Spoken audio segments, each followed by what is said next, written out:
Finally, if you allow me, I want to tell you something I wouldn't have dared to say a few months ago, as I could be fired for being too frank. And today it is simply too late to impeach Donald, at least the European one.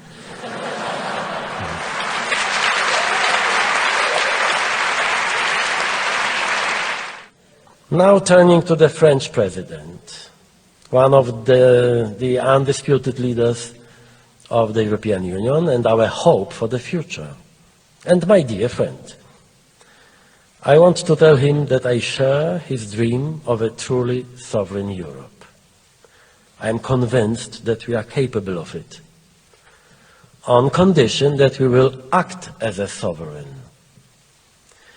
And not the way it was recently in the case of EU enlargement. There will be no sovereign Europe without stable Balkans integrated with the rest of the continent. And you don't need to be a historian to understand this. And there will be no sovereign Europe without an independent Ukraine. Our tough and consistent stance on Russia was the first expression, so clear and unambiguous, of our sovereignty. We must persevere in this. And this is why when I hear Macron's words that we must reconsider our position with Russia to rethink the strategic relationship, I can only express hope that it will not happen at the cost of our common dreams about Europe's sovereignty. In the same interview for The Economist, President Macron says that he shares the same views on the subject as Viktor Orban, and that he hopes that Mr. Orban will help convince Poles to change their position on Russia. Maybe, but not me, Emmanuel.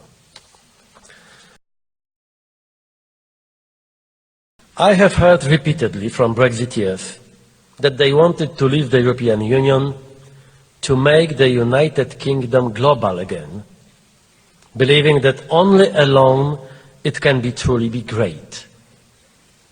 You could hear in these voices a longing for the empire, but the reality is exactly the opposite.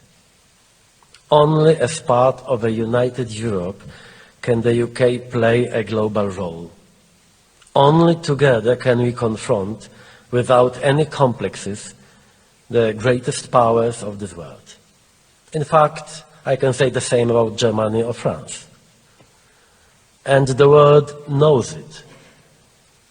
I have heard the same in India, New Zealand, Australia, Canada and South Africa, that after its departure, the UK will become an outsider, a second-rate player, while the main battlefield will be occupied by China, the United States, and the European Union.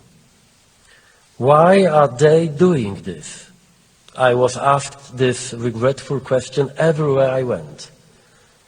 One of my English friends is probably right when he says with melancholy that Brexit is the real end of the British Empire.